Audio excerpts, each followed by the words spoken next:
It's Thad again at Willoway. Continuing on with some of our video for this series. We're in the Hydrangea house. We've got a lot of stuff happening this time of year. You wouldn't think for mid-February. Everybody's kind of thinking everything's still dormant, it's winter.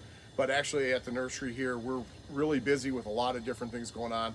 We talked a little bit about grafting. We've got here in the Hydrangea house, we're getting ready to get these plants ready to start turning them into tree hydrangeas. So a couple things. We took cuttings last year of the variety, rooted them, put them into cell trays, and then we transplanted them in the summer, or early fall I should say, late summer, into a gallon or 2 gallon or whatever size we're working on here. And what we did is the rice hulls are for control of weeds, and what we're really looking for out of these plants is to get a good root system in it. This is all about root system. So we really don't care what the top looks like, because we're getting ready here in the next couple days. We're going to be coming in and doing what's called stumping, which means we'll come in and cut it very low. What we're looking to do is get some buds to break very close to the soil line, and then we'll run that up real hot. We'll turn the heat up in here and we'll run them up straight, so we'll get a straight stalk that comes up out of this, and it'll go real fast. We use a special easy up, and we'll cover that in some series as we go on. We'll kind of circle back to our tree hydrangea production, but we grow that up to a certain height, and then we start to build the head for the tree hydrangea. This is all on its own root, so everything, it's not a graft like we saw at the grafting houses. This is all going to be the Hydrangea paniculata that we pick. We grow many varieties of this, so there's lots to choose from. So a couple other things to talk about with the tree hydrangeas.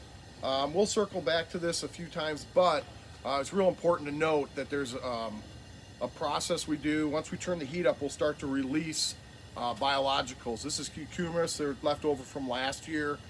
We have a really extensive bio program in our tree hydrangeas. So we'll start out when after we stump them and turn the heat up.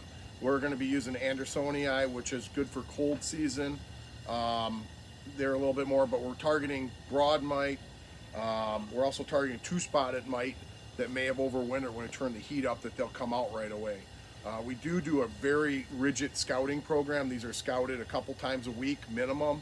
And then if we have hot spots, we apply the biologicals right to those areas to target, to minimize what we're doing for spraying. We also, because of 2-spot mite builds up populations fairly quickly, the biologicals are great because we don't build resistance to some of the chemicals, so we can use more biologically safe chemicals if we need to go in and assist the biological control. So this is a project we've been building over the last 3 years, and we're probably 80% biologicals in production of tree hydrangeas here. We really do very minimal amounts of spraying. If we get aphids, which isn't as common in this, we can come in with like lacewing cards, is what we've kind of used to prefer. They'll hatch within about 10 days and clean up the aphids really quickly. Once they hatch, they're pretty much will devour all the aphids right out of the area that they're in. The nice thing with the biologicals too is that they will keep all the populations down. They won't totally eliminate them, but they'll keep them to the point they don't do damage, and they will move around the house as well. So they have a little bit of a carrier when they come out of these tubes. It's like, and we just sprinkle them around where we want to go. And then we leave the tube in here because some are stuck on the inside of it, but real easy to apply. Hi, it's Thad with Willoway. Wanted to show you a crop that we do for early spring. They're actually a little ahead of schedule this year because in December we ran about 7 to 10 degrees above normal. So we had to move our Hellebore crop, most of it, into the cooler. As you can see, this camelots and really nice bloom, lots of buds. This blooms for a very long time. Excellent plant for early season. A lot of times when I was in Wisconsin, we'd have snow on the ground and this would be blooming still. So excellent, probably underused perennial, but lots of color. In Europe, they actually use it in lieu of poinsettias around Christmas time and it's ready. So we have a number of series.